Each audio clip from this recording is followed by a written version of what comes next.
Olá, somos acadêmicos do curso de Direito da Universidade Selma Campus Imperatriz. Iremos apresentar um trabalho agora na matéria de Direito Civil sobre o conceito da pessoa jurídica e suas concepções. Passo a palavra agora para minha colega Isabela Prudêncio, que irá dar início ao trabalho. Olá, tudo bem? Eu sou Isabela. Agora eu vou falar um pouco sobre o conceito de pessoa jurídica e sobre algumas classificações como direito público e direito privado. Começando, eu quero dizer o que é pessoa jurídica, né? O que é pessoa jurídica? Pessoa jurídica é quando um conjunto de pessoas se reúne para um só objetivo, para uma só finalidade, que pode ser uma organização com fins lucrativos ou não, certo? De uma forma mais simples e talvez até mais dinâmica, poderia dizer que pessoa jurídica é um PJ formado por CPFs, por pessoas, certo? Andando um pouco mais, agora eu vou classificar o que é direito público.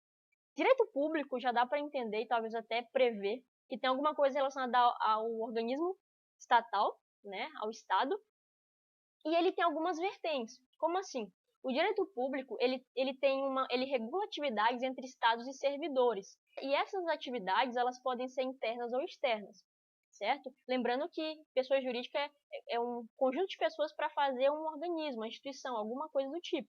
Então, direito público, nós temos o interno e o externo, nós temos dois nichos.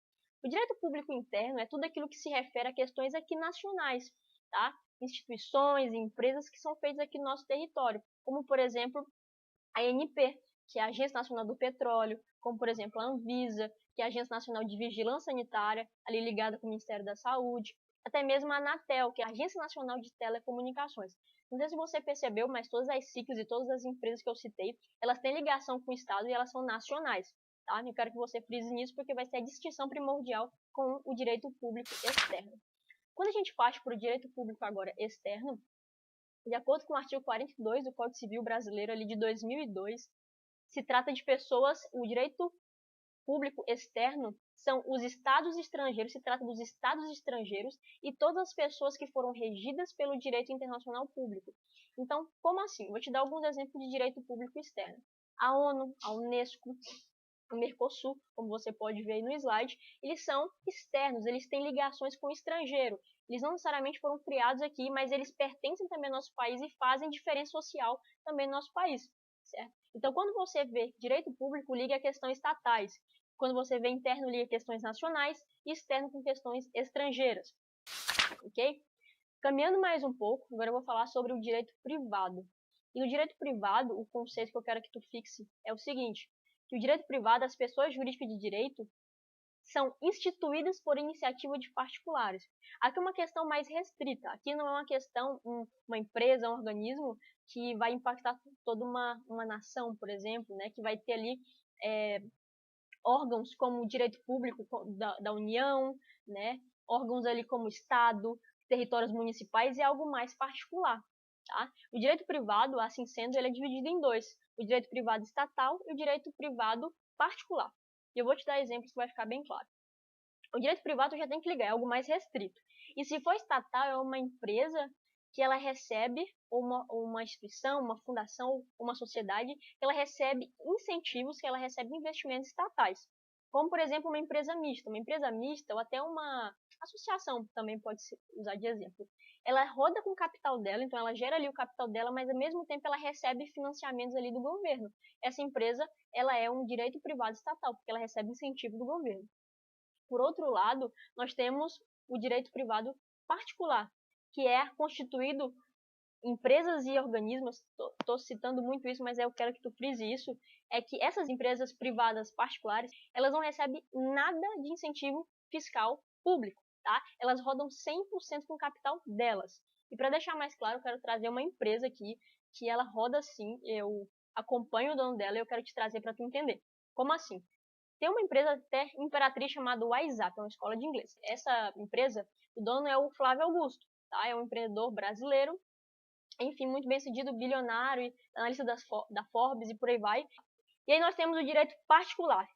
O Flávio Augusto ele já citou que a empresa dele recebe zero incentivo do governo. É 100% ali com o faturamento das próprias empresas e o dinheiro ali também dos sócios majoritários e minoritários. O que eu quero dizer com isso? Que isso é um tipo de direito privado particular.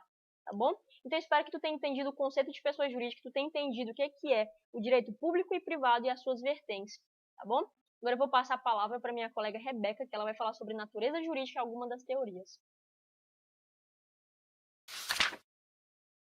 Olá, eu sou a Rebeca Andrade e vou falar sobre a natureza jurídica das pessoas jurídicas. Quando nós falamos sobre essa natureza, nós estamos nos referindo ao seu surgimento. E para isso nós adotamos duas teorias, as teorias negativistas, que são aquelas que negam a existência da pessoa jurídica, e as teorias positivistas, que são aquelas que vão dizer que as pessoas jurídicas existem sim e que elas são formadas por um grupo de indivíduos que vão compor uma unidade orgânica, que elas são reconhecidas e autorizadas pelo Estado. Hoje, nós vamos falar das teorias positivistas, que elas se dividem em dois referenciais teóricos, que são as teorias da realidade e as teorias da ficção. Eu vou falar sobre a teoria da ficção. E o primeiro ponto a ser abordado sobre a teoria da ficção seria a teoria da ficção legal. Essa teoria da ficção legal, ela vai afirmar que somente a pessoa natural ela é capaz de titularizar direitos subjetivos e obter relações jurídicas. Ela vai pressupor ainda que a pessoa jurídica, como sendo uma criação natural do Estado, ela vai possuir uma entidade artificial por intermédio da lei. Ou seja, para a teoria da ficção legal, a pessoa jurídica ela é apenas um ente fictício. E de acordo com esses mesmos princípios, a pessoa jurídica ela vai ser concebida apenas como algo que vai servir como um fato explicativo de certos direitos a uma coletividade das pessoas jurídicas. O segundo ponto da teoria da ficção seria a teoria da ficção doutrinária. E essa teoria da ficção doutrinária, ela vai afirmar que a pessoa jurídica é uma realização artificial da própria doutrina, ou seja, ela não possui uma existência real, mas apenas uma existência intelectual. E é exatamente por isso que as teorias da realidade, da ficção, elas não são aceitas no âmbito jurídico. Por quê? Porque elas não vão explicar a existência do Estado como ente jurídico. E para dar continuidade sobre essas teorias da existência da pessoa jurídica, eu convido meu colega José Felipe. Olá, sou José Felipe e irei dar continuidade ao nosso trabalho explanando um pouco sobre a teoria da realidade.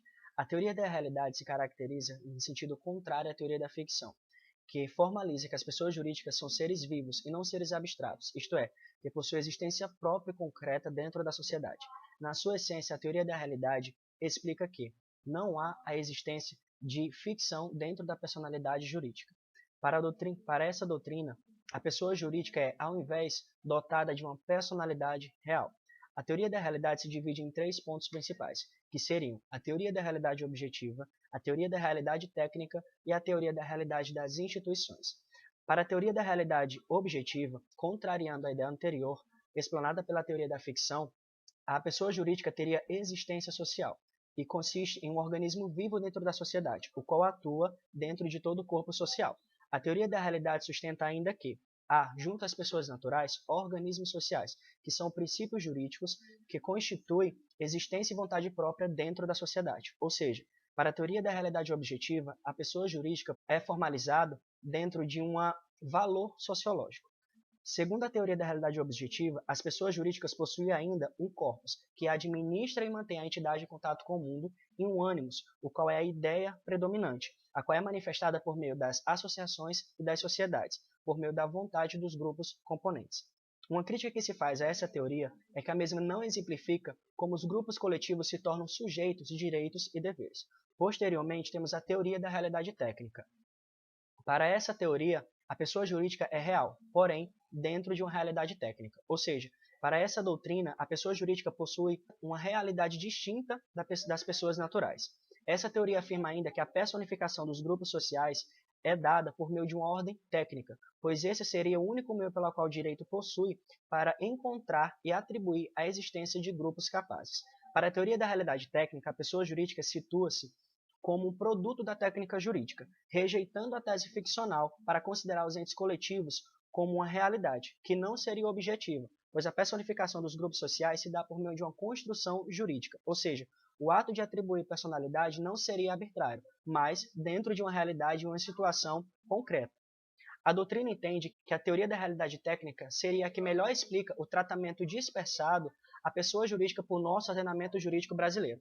A análise do artigo 45 do Código Civil permite afirmar que a personificação da pessoa jurídica é, de fato, uma construção da técnica jurídica, podendo inclusive operar-se a sustentação legal de seus efeitos. Por fim, temos a teoria da realidade das instituições. Essa teoria diz que a personalidade jurídica é um atributo do Estado, a qual este possibilita a sua aquisição. Devido a isso, o direito concede a personalidade apenas a um grupo específico de pessoas que buscam o interesse comum. A crítica que se faz a essa teoria é que a mesma não esclarece sobre as sociedades que se organizam, tendo como fim a prestação de um serviço e nem responder a uma questão em relação ao poder autonormativo de determinados grupos. Finalizamos aqui o nosso trabalho, esperamos que todos tenham compreendido a nossa mensagem. Muito obrigado.